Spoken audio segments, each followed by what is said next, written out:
آپ نے اگر کبھی آپ کو اگر کوئی نالج ہوگا فٹ بال ٹیم کا یا کبھی ریسلنگ کا کوئی اگر آپ کو کوئی گیس ورک ہوگا کوئی نالج ہوگا فٹ بال ٹیم میں کیا ہوتا ہے جب ٹیم نکلتی ہے نا کھیلنے کے لیے تو وہ دوسرا کوچ اس کو مکمل طور سے ایسا احساس دلاتا ہے کہ سامنے والے کی چنگیا کر دینا ہے تم کو جا کر, اتنا ابھارتا ہے. کچھ کوچز کو آپ دیکھیں گے تھپڑ مارتے پلیئرس کو تھاڑ جائیں گا مارتے, سب لات ماریں گا پیچھے سے, جاؤ سالو نکلو کھیلو جیت کے آنا ہے, مار دو یہ کر دو, ہڈیاں توڑ دو ان کی, اگر ریفری نہیں دیکھ رہا تو کچل دو ان کو, ریڈ کارڈ دکھا چلتا اپنے کو 10 ریڈ کارڈ چلیں گے آج کی گیم جاؤ, تو وہ جوش میں نکلتے پورے فل پمپ ہو کے. سیم ریسلنگ میں ہوتا ہے, جب ریسلر بیٹھتا ہے وہاں تو اس کے پیچھے اس کا کوچ ہوتا ہے یا اس کا ایک پرسنل سیکرٹری ہوتا ہے. وہ ریسلر جب بیٹھتا ہے نا اس کے کاندھے دباتا رہتا ہر بار, وہ صرف اس کو چھوڑنا نہیں, آج اس کو ختم کر دینا ہے, اس کو کل کر دو, اس کو گلا دبا دینا, آج تم کو اس طرف جیتنا ہے, مر بھی گئے تو جیتنا. تو وہ اٹھتا پھر جوش سے, آنے دو آج ہونے. اب ہمارے پاس کیا ہوتا ہے, بیٹی گھر آئی, یہ پورے ریسلرس اور کوچ, کیا ہوا رات میں, کیا ہوا, کسی نے کچھ بولا تو نہیں, کوئی گھورا تو نہیں, ننن نے کچھ کری تو نہیں, ارے امی کہاں سے کریں گے, ابھی صبح ہوئی ابھی کچھ ہوا بھی نہیں, اور نہیں بیٹا کچھ ہو سکتا ہے تمہارے ساتھ برا, ہم کو اندیشہ ہے, وہ لوگ ایسا کر رہے تھے, شادی ہونے کے طے ہونے کے بعد پتہ چلا ہوا ایسے ہے, یہ ویسا ہے, اس کے اکاؤنٹ میں اتنے پیسے نہیں ہیں, اس کا فلاں ہے, اس کا وہ ہے. پہلے کر لینا تھا سی وی کیریکٹر ویریفیکیشن. یہاں شروع ہوگا پہلے دن سے وار ہم نے شروع کی, یاد رکھی ہم نے شروع کی. وہ اگر کوئی باپ ایسا ہو کہ اس کی بیٹی فون کر کے بولے میرا شوہر تنگ کرو, تو بولے نہیں میں کچھ نہیں کر سکتا, دیکھو اٹس یور پرابلم, تمہارا شوہر ہی تمہارے پاس اللہ اور اس کے رسول کی بات وہی تمہارا اب سہارا, جاؤ دیکھو کیا کرتا. وہ لڑکی بولی بابا باپ نے چھوڑ دیا, اب چلو اس کے ساتھ ہی رہنا, آپ جیسا ہے ایڈجسٹ کرو.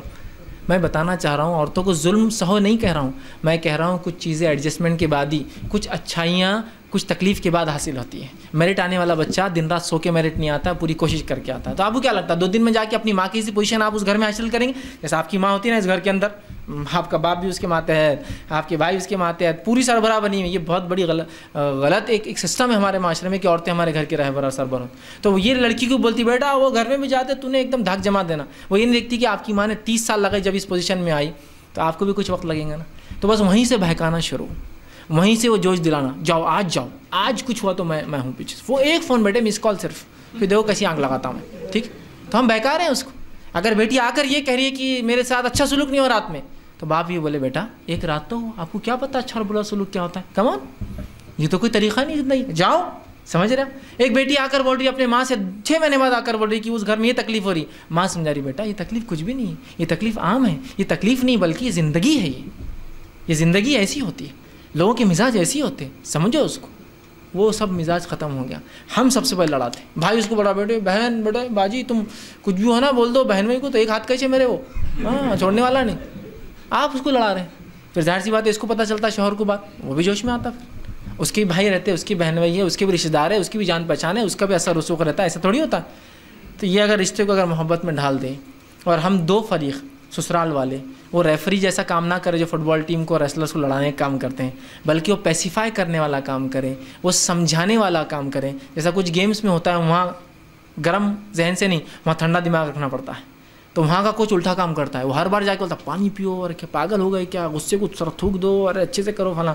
تو ویسے بن جائے کہ کوئی بات نہیں بیٹا ایسا ہو سکتا ہے, یہ فلاں ہے, میں گھر آ جا رہی, ابو یہ بہت تنگ کر رہے, نہیں بیٹا یہ گھر کے دروازے تو آپ کے لیے بند ہے, اب کیا کرنا ہے آپ دیکھو. تو وہ بیٹی کی ہمت ہوگی آنے کی باپ کے پاس, آپ بولے بیٹا کبھی بھی تم کو پڑھا لکھا ہے چپ تھوڑی, میں نے طلاق دے دو اس کو ایک جھٹکے میں, خلا میں دلا دیتا ہوں, یہ کر دیتا ہوں, 498 تو ہے ہی اپنے لیے فلاں ہے. اور پھر عورتیں اس چیز کو لے کے بدنام کرتی ہیں. حالانکہ رسول اکرم صلی اللہ علیہ وسلم اس احکام کو بار بار یاد کیجیے جس میں آپ نے فرمایا اگر مجھے کسی کو سجدہ کرنے کا حکم ہوتا اللہ کے علاوہ, صحابہ چونکہ آپ کو سجدہ کر رہے تھے تب آپ نے کہا تھا, اگر سجدہ تعظیمی اگر مجھے کسی کو حکم ہوتا حکم دینے کا یہ کرو, تو میں بیوی کو دیتا کہ شوہر اس کا مقام بتانے کے, شوہر کو, اس لیے کہ اللہ کے بعد, اس لیے میں کہہ رہا ہوں بار بار, اللہ کے بعد کوئی اگر پناہ اور سہارا ہے بیوی کے لیے, عورت کے لیے, تو اس کا شوہر ہے. اور جو اپنے شوہر کے نزدیک بے عزت ہے اس سے زیادہ بے عزت عورت دنیا میں پھر کوئی نہیں.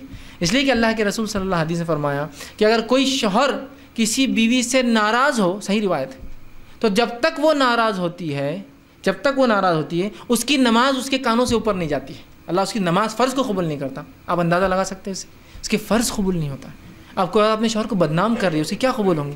اس کے شوہر خوش ہوں گے, اسے بہت اچھا تم نے بدنام کی وہاں میرے کو, ہاں یہاں اچھا میری پول کھولے, وہاں اچھا میری پول کھولے, یہاں اچھا بدنام کرے, وہاں اچھا بدنام کرے, خوش ہوں گا. وہ کانوں سے اوپر نماز نہیں جاتی ہے اس کی, انداز لگائیے. ٹھیک. اسی طرح جس عورت سے اس کا شوہر ناراض, اس سے اس کا رب ناراض, اس کے فرشتے ناراض ہوتے ہیں. 1-2 لوگ نہیں, پوری مخلوق ناراض.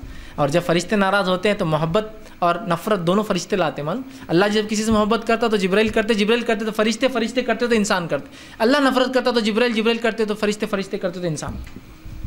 آپ اللہ کی ناراضگی لا رہے ہیں اپنے اوپر, اور اپنے شوہر کو بدنام کر کے. کتنی کتنی کتنی بری بات ہے, جس تھالی میں کھاتے اسی میں چھید لگاتے ہو. بس اتنا اگر برا شوہر ہے تو آپ یہ کہہ دیں کہ بھائی ہم ٹھیک ہے, یہ معاملہ نہیں جمنے والا, ہم آگے بڑھ جاتے. ساتھ تو برابر رہنا ہے لیکن بدنامی برابر جاری رکھنا ہے. یہ کیسی محبت ہے؟ یہ محبت کے تقاضوں کے خلاف نہیں. محبت جو ہوتی ہے, انسیت جو ہوتی ہے, یہ ہوتی ہے کہ محبوب جو ہوتا ہے جس سے میں محبت کرتا ہوں, اس کی ہر تکلیف کو, اس کے ہر غم کو, اس کی ہر مصیبتوں کو میں برداشت کرتا ہوں. ایک ماں اس کا بچہ اس کو تنگ کرتا ہے تو کیا روز اس کو پنچیس مارتی ہے کہ رات میں اٹھ کے ارے اٹھ گیا اس کو خوب مارو, پنچیس سلا دو. اس کی کتنے بھی تنگ کرنے کے بعد صرف وہ بے حال بدحال ہے لیکن بچے سے محبت کر رہے. شوہر بھی ایسی ہوتا ہے. اور شوہر کو بدنام کرنے کے بعد یاد رکھیے, جو عورت شوہر کو بدنام کرتی ہے اس سے امید نہیں کی جا سکتی وہ کسی کا احترام کرتی ہو دنیا میں. پھر تو جو شوہر اپنے شوہر کو بدنام کری جو عورت, تو وہ اپنے ماں باپ کو بدنام کر سکتی ہے, دنیا کو کر سکتی ہے. اس لیے کہ جو اس کا پناہ اور سہارا, جس کو سجدہ کرنے کا حکم ہوتا دیا تھا, جس کی ناراضگی سے اللہ ناراض ہوتا ہے, جس کی ناراضگی سے اس کے فرائض قبول نہیں ہوتے, اس کو ناراض کر کے وہ سمجھ رہی کہ وہ بہت اچھا کام کری. تو لڑکیاں اس بات کو بہت اچھے سمجھیں, اور لڑکیوں سے پہلے والدین اس کو ایسا ذہن میں ڈال دے, ایسا ٹھوس ٹھوس کے اپنے, کہ ہمیں بچوں کے اس مستقبل کو سدھارنا ہے, نہ کہ دو ریسلرز کو ملانا ہے. یہ دو ریسلرز نہیں ہیں, یہ ایسے دو ڈرائیور ہیں جو ایک گاڑی چلا رہے ہیں, جس میں ایک گاڑی چلاتا ہے شوہر اور بیوی ڈائریکشن دیتی ہے نا. ڈرائیونگ میں ہوتا ہے نا, ایک آدمی ڈائریکشن دیتا ہے ادھر ٹرن لینا, ڈرائیور دیکھتا نہیں. مانو اگر آپ کو ریسنگ کاروں کا کچھ نالج ہوگا تو اس میں جب ڈرائیور گاڑی چلاتا ہے تو وہ بہت کم دیکھتا ہے, وہ صرف سنتا زیادہ ہے. Left turn, right turn, 45 angle وہ بولتے رہتے. دیکھیں اگر بولنے والا ہو تو ڈرائیور گاڑی نہیں چلا سکتا ہے. وہ بازو ایک میپ لے کے بیٹھا ہوتا ہے, تو مین ڈرائیور گاڑی نہیں چلاتا ہے. جو آپ کو معلوم ہے لانگ ریسنگس ہوتے ہیں, وہ بولتا ہے, اس کے بولنے پہ ہوتا ہے, اس کی غلطی پہ غلطی کر دیتا ہے. اس کو دکھتا زیادہ نہیں, گاڑی اچھل رہی ہے کیچڑ میں, پانی میں, وہ بولتے جا رہا ہے ٹرن, یہ فلاں یہ فلاں, اور وہ بالکل ایگزیکٹ سیٹنگس ہوتی ہے. بس بولیا 45 ٹرن برابر راستہ رہے, اس کے بولنے والے پہ ہوتا ہے. تو یہ دو ایسے ڈرائیور ہیں, آپ ایک ہی گاڑی چلانے والے دو لوگ ہو, اب دونوں الگ الگ راستے, دونوں ایک دوسرے کو بدنام کریں گے اور پھر اس گاڑی میں بیٹھیں گے, کیسا ہو سکتا ہے؟ تو بہرحال میاں بیوی کا رشتہ محبت پر ہے, اعتماد پر ہے. اپنے شوہر کا اعتماد کبھی بھی لڑکیاں مت کھوئے, وہ ہو سکتا ظالم ہو, برا ہو. اگر آپ اعتماد کھو دیں گے تو پھر اس کو کبھی سدھار نہیں سکتے. آپ اعتماد ان کا جیتے, ان کی عزت کو باقی رکھے, اس لیے کہ ان کی عزت سے آپ کی عزت جڑی ہے. وہ عزت باعزت ہوں گا تو آپ باعزت ہوں گے. آپ اس کو ذلیل کریں گے تو لوگ بولیں گے ہاں یہ وہ ذلیل لڑکی آدمی کی ذلیل بیوی. آپ کو اچھا لگے گا, کو بولیں گے ہاں یہ وہ ظالم ہے نا اس کی بیوی ہے. کیسا لگے گا آپ کو کہ آپ اس کو ظالم بولتے اپنے شوہر کو؟ ٹھیک. تو بہرحال سمجھ کر, والدین سمجھے, رشتہ دار سمجھے, لوگ اس بات کو سمجھے. دیکھیے یہ ایک معاشرہ, تکلیفیں لگی ہے, انسانی برائیاں لگی ہے, وہ سب چلتے رہیں گی. تو ہم کو سمجھداری سے کام لینا ہے اور محبت اور انسیت کے ساتھ اس رشتے کو لے کے چلنا ہے. بدنامی کرنا یہ حل نہیں ہے, اس کے نتیجے کبھی نہیں آتے. اور مرد کی غیرت اگر جاگ جائے تو پھر نتیجے کیا ہوتے ہیں آپ سب جانتے ہیں. ہم نہیں چاہتے ان نتیجوں تک رشتے جائے, بلکہ والدین, ماں باپ, ساس سسر, خود بیوی, اپنا فائدہ دیکھو نا. لڑکی نے اپنا فائدہ سوچنا چاہیے, دوسروں کو کیوں سوچ رہی ہو؟ دیکھیں تو اس میں بہت فائدہ ہے. تو اس کو سمجھ کے اس رشتے کو لے کے چلنے کی ضرورت ہے. اللہ سبحانہ تعالیٰ ہم تمام کو سمجھداری عطا فرمائے اس معاملے میں. وآخر دعوانا الحمدللہ رب العالمین. ویڈیو دیکھنے کا بہت بہت شکریہ. اللہ حافظ.